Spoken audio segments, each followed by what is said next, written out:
Hey guys, what's up? This is a new series I'm going to be starting. It's basically an interface series where I'm going to teach you how to make interface backgrounds. Part 1 is just how to make an orb, simple orb, make it look nice. But guys, first I'd like to tell you about My Likes.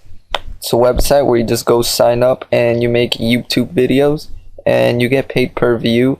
Basically, I mean, it's totally free. They pay you because of advertisement. All you have to do is make videos and sign up on an account and they will pay you, and they do pay you per view. And if you are a company and you would like to promote your service, you can promote your service on the website and get a whole bunch of views for your products or services. So guys, just go check it out, mylikes.com. Links and stuff will be in the description. Now back to the tutorial. Peace. Hey, what's up guys? I'm back. I'm going to teach you how to make an orb. A very important part of making interface look nice. And I want to keep this tutorial short, so if I talk fast, I'm sorry. I'll try not to, but it's basically the orb we're going to make, and it looks really nice on a lot of backgrounds. So let's get to it. I'm going to hide this so we can start. We want to go over here to our ellipse tool. Let's pick a color. Choose I guess a dark purple for this one, like that. It looks really nice, depending on what type of backgrounds you make. Now you want to hold shift and drag out. That will keep it a perfect circle. Sorry for my random lisp. And yeah, fairly big size. That way you guys can see. We want to right click and rasterize that layer. Now we want to make sure our foreground color is black for what we're about to do. Just double click on the shape. Now bring out the layer styles. And the styles we want to choose are inner shadow. Go to inner shadow. Bring the distance down to 0, the choke to 18, and the size to 98. Now what that does, it makes it dark around the edges, but it fades in and makes the middle light, which looks really, really nice. Now what we want to do next is inner glow. Click this color, change it to a white. And now depending on how dark or how shiny your color is, you might want to use this. Just go full on the size for the choke and the size SS. Sorry guys, talking really fast for myself. And now for the blend mode, you want to click overlay. And depending on how shiny or how light you want your orb, you might want to use it to bring down the opacity to how you like it. I'll just keep it at 75 how I had it. Alright, now you want to go to gradient overlay. Now because we already made our foreground color black, that'll save us time. And we want to click black to transparent. We want to check the reverse box. For style, we want to click radial. And then we just want to make the scale to the max, 150. What that does is kind of like another inner shadow, but it makes the outside darker. And it looks really, really nice, as it will still fade into the middle. And it really gives it that circle, rounded shape to our orb. And click OK. Now what we want to do next is make a new layer. Now we want to press Control and click the thumbnail of the orb right there, which will make a selection around it. Go to our new layer. Go to our brush tool. Make sure it's at a fairly decent size, depending on the size of your orb. And then make sure the foreground color is white, like so. And we just want to highlight around the edges like so. There we go. Now we want to drop down the opacity, but we want to make it an overlay. That's the blend mode, and actually keep the opacity at 100, or depending on how you made it. I really like that, and now I'll make a new layer. I'll click again on the orb while holding Control to make another thing. Now we want to do what we just did with the brush tool to the top, like so. Fairly easy. Remember, go to overlay, and then keep the opacity at 100.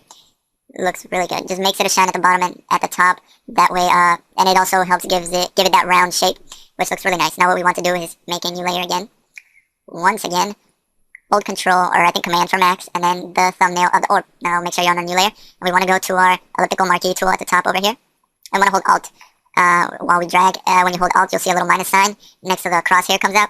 And when you drag, that'll basically deselect what you're selecting from the original selection, if you understand what I'm saying. And that's kind of hard to grasp. But you'll notice it'll do that, and that's what we want. And now make sure the foreground color is white, and you're on gradient, and the gradient you've chosen is white to transparent. And now you want to drag from the top to the middle of the orb, and that'll give it a white, I guess, shadow gradient overlay. And it looks really nice, gives it that glow.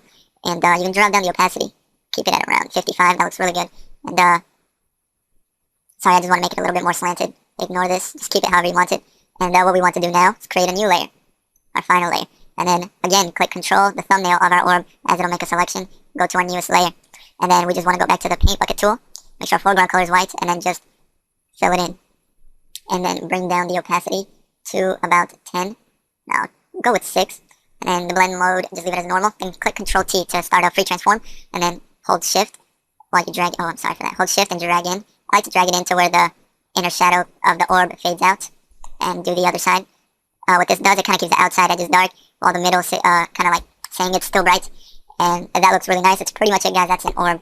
I felt like that was a fast tutorial. 6 minutes. That's really good. Now I have time to teach you one more thing.